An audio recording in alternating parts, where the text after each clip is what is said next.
I would like to quickly point out that John the Mouse Video has a large selection of videos from North and South America for your viewing pleasure. Don't forget to hit the subscribe button. Now let's get into the cheese of the matter.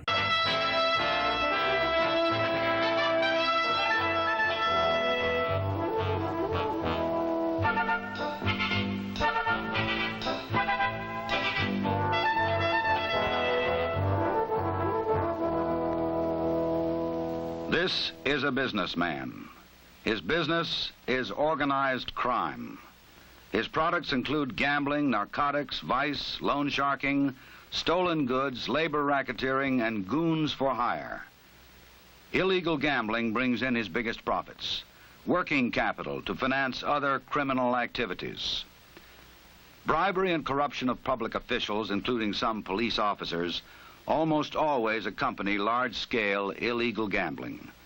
The law enforcement officer must avoid any such involvement.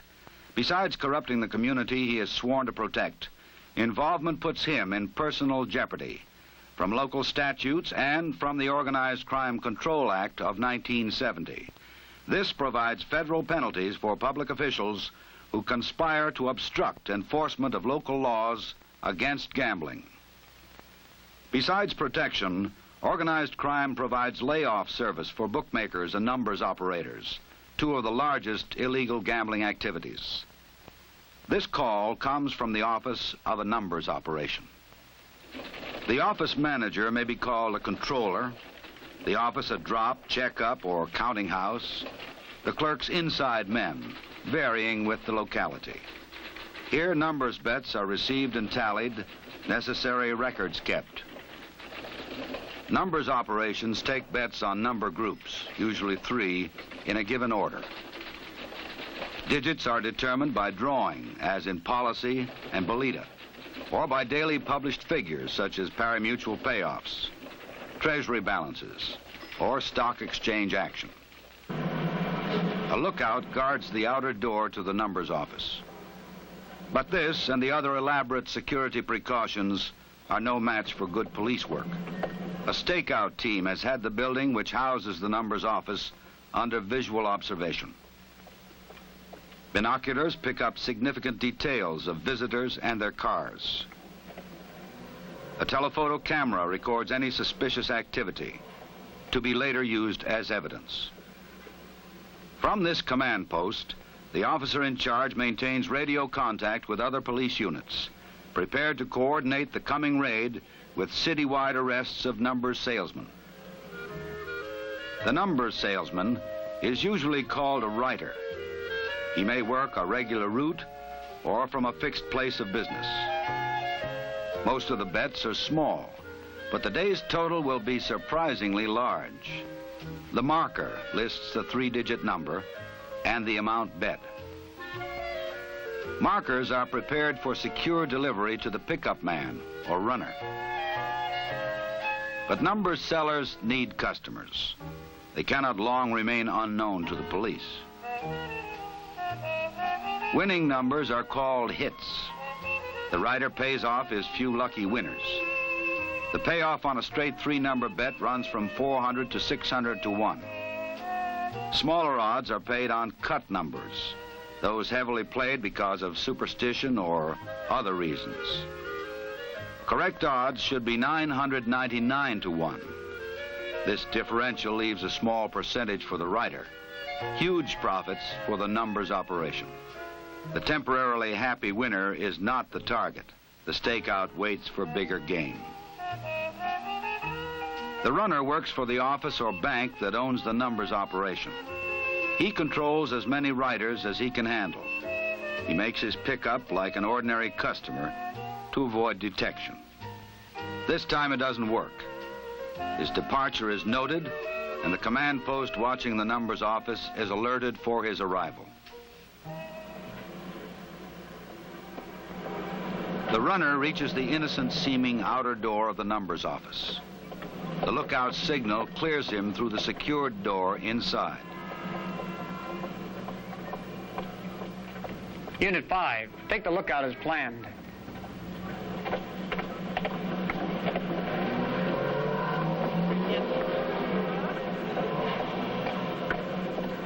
It is the last free action the lookout will make for some time.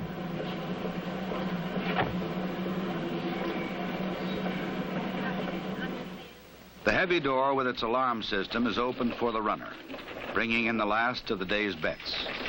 The cash has probably been routed separately to another location called the bank, headquarters, or clearinghouse. The clerks have run up the totals, and the controller is ready to make any necessary layoffs on heavily played numbers through an agency of organized crime. A pari-mutuel payoff at a distant track determines the final digit of the winning number.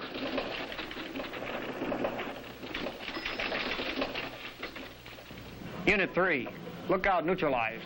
Move on in.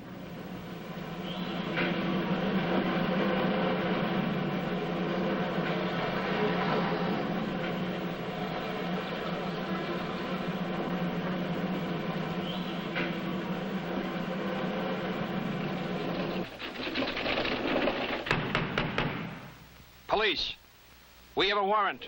Open up.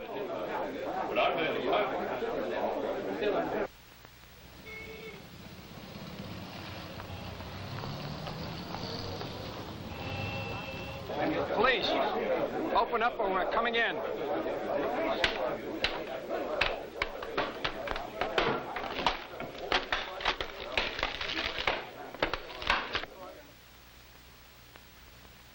Judicial approval may authorize immediate entry without waiting for permission. Know what method of entry is authorized in your case. All surveillance units, proceed with pre-planned arrests. When there is no longer danger of premature tip-off, the small fry of the numbers operation are arrested. With the subjects from the numbers office on their way, detectives are collecting, identifying, and preserving the evidence, some of it partially burned but salvageable by good laboratory work. The patrolman guarding the rear exit during the raid brings in the important records that literally fell into his hands. Usable evidence results from good police work, planning the raid for maximum evidence and for swift entry to prevent its destruction. Effective, uncompromising law enforcement can make numbers operations increasingly hazardous and unprofitable. Illegal dice or card games and gambling casinos are often linked with organized crime and the corruption which is its trademark. Gaming may be found in the plush, legalized gambling casinos of Las Vegas. It may also be found in illegal floating dice games, often set up in hotel or motel rooms for their one-night stands. The equipment can be transported in a suitcase. Every part of it, from the layout to the dice, is suspect. So are the operator and his assistant. Some players are regulars, informed of the floating location. Many are transients, looking for action, and are easy to cheat safely. To find these marks, the operator uses steerers, taxi drivers, bartenders, bellmen. This driver is kept posted on the game location and will get a fee or percentage for the apparently half-drunk, well-heeled sucker he brings to the scene of the action. A confederate keeps watch in a separate room, ready to signal an alarm. He may also double as strong-arm man in case a loser starts trouble. It is to the lookout's room that the steerer has sent his passenger. To the cold and experienced eye of the lookout, this half-drunk sucker looks ripe for picking.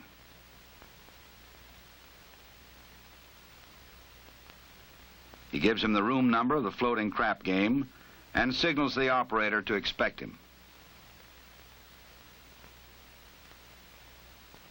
This time they have the wrong sucker, a suddenly sober undercover detective.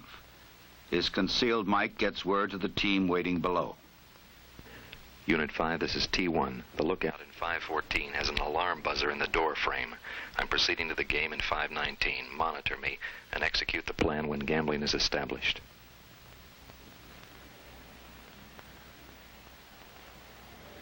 Unit 5, to all units, proceed as planned. Come on. That's 10. Do it the hard way. Do it the hard way. Not that time. 9. Right back. Come on, Come on. 12. Right back. 2 5. Little 10. 7. Beautiful. How about some chips? Chips, I have a little chip. That's 6. What's that worth? About $20. About 20. Take a big 20 there for you. Go. Little chip. All yours. Not this time. Hey, here we go. Here we go. Here we go. How they run it? 10. What's the point? What's the point? 10's the point. 10's the point. 10's the point. 8. Okay, baby. Okay. Okay. That's a hard one. Come on there. That's 1. That's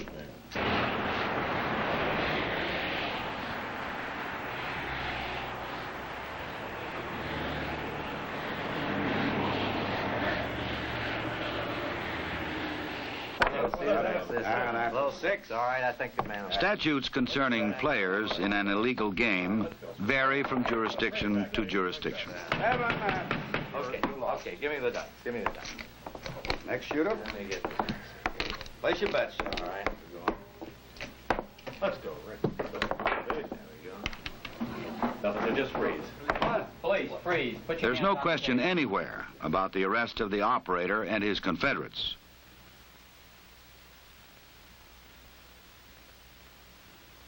Besides police testimony, the case will depend upon the considerable amount of physical evidence and its nature. It will be carefully identified, marked, and preserved for the trial. Good police work by an undercover detective has put this illegal gambling operation out of business. Bookmaking is a most profitable enterprise for organized crime, which provides 2 essential services to the individual bookmaker: laying off his bets and furnishing the information he needs to calculate his odds. The largest amounts of money are bet on sports events: football, basketball, ice hockey, and baseball. Horse betting, once the bookmaker's standby, is next in volume. A successful bookmaking operation depends upon rapid relay of odds, line information, and results. Expert sports handicappers, often employed by organized crime, provide the analysis upon which odds are based: team and player records and condition, location of the game, probable weather. The bookmaker uses long-distance phone to get this information, fast and frequently. He also makes out-of-town calls to the bankers of organized crime to lay off his bets and keep the book in balance. So that these incriminating toll calls are not charged to the apartment he rents for a few hours each day, he has attached to the telephone an electronic device, the blue box. Like all evasive devices, it violates telephone company regulations. The blue box circuitry permits the user to make toll-free, unrecorded, and untraceable calls wherever direct distance dialing is available. Through the blue box phone, the bookmaker gets the latest point spreads on the college games he is booking. On football or basketball, the bettor usually wagers $11 on a pick'em basis to win 10. Point spreads reflect the handicapper estimate of the competing teams. Baseball bets are usually placed at varying odds, based upon the pitchers for the day, as well as the team record. To receive the incoming calls from bettors on which his livelihood depends, the bookmaker relies on several devices which may keep his location or private phone secret. One is the backstrap, a simple circuit which connects the bookmaker's unauthorized extension to an authorized and listed telephone at a nearby but separate and clean location. Another way to prevent his incoming calls being traced or his location revealed is by installing a black box, a somewhat more complex electronic device. It absorbs the electrical impulses on incoming calls so that they do not record at the telephone company's central billing equipment. This bookmaker, however, uses the more sophisticated cheese box to conceal his location and private telephone number. He maintains a private phone elsewhere than the apartment from which he works, with a number known only to him. He keeps an open line from his apartment to this phone at prearranged hours known to his customers. They have a different number to call, connecting them with still another phone, which may be in an empty room or other clean location. This call is switched through the cheese box to the bookmaker's private phone, also in a clean location. Then, during the hours that he monitors this phone from his apartment, he can converse with the customer, who has called an entirely different number to reach him. Other elements in the elaborate screen of deception may be markers or records on instantly disposable water-soluble or flash paper. But even the tightest screen will not shield against vigorous and uncompromising police work. Informants are a prime source for discovery of illegal gambling. They may be on a police payroll, regular bettors, competitors, or disgruntled employees. This is a housewife who has discovered where most of her husband's paychecks are going, betting on sports. She gives the detectives the accommodation number that she knows her husband calls to make wagers. Even then, it is not easy to find the bookmaker's actual location. The telephone company will aid in tracing it through the maze of electronic evasion. Having located the apartment that the bookmaker works from a few hours each day, they keep it under surveillance. They learn the daily routine and plan for a legal yet fast entry when the action is heaviest, evidence most plentiful. The bookmaker is off the cheese box open line. With all bets in for that day, he finds that to balance his book and ensure a profit, he must lay off some heavily played teams. It is time to call the bookmaker's bookmaker, almost always an agent of organized crime. Layoff is big business. Without it, few bookmakers could operate. His heavy work over, he waits expectantly for delivery of his daily sandwich.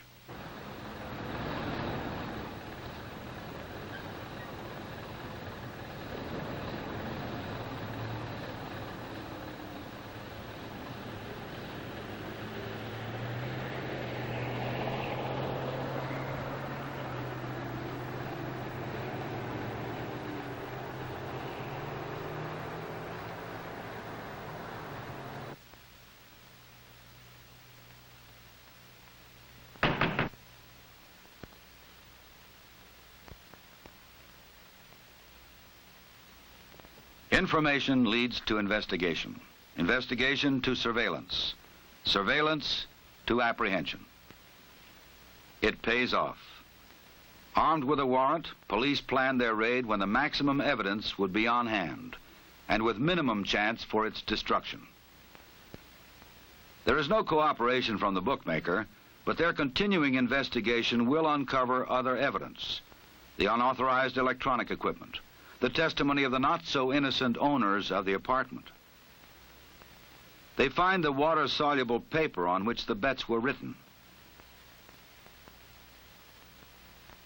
and a little black notebook listing the bookmaker's layoff and line odds sources. They lead directly to organized crime. Without organized crime to bank numbers, lay off bets, protect gaming, and bribe some officials and police officers, illegal gambling could be stopped. 2 gentlemen from the FBI to see you, sir. You, the officer, must be aware of the connection between illegal gambling and organized crime. Only honest, aware, and informed law enforcement officers can bring the organized criminal before the bar of justice.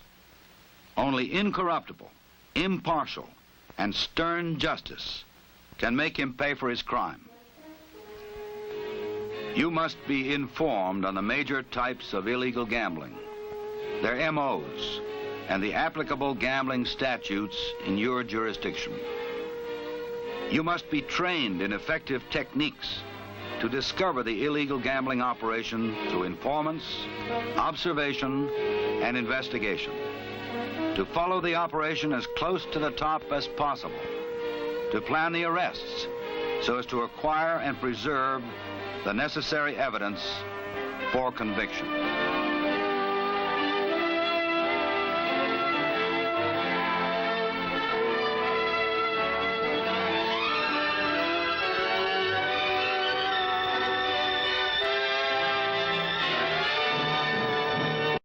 John the Mouse Travel Map is available for Google Maps. It will help plan your route to the locations of your favorite videos. It is free to use. I have the link below. Please visit the playlist tab for videos that I have sorted for you. Don't forget to hit the subscribe button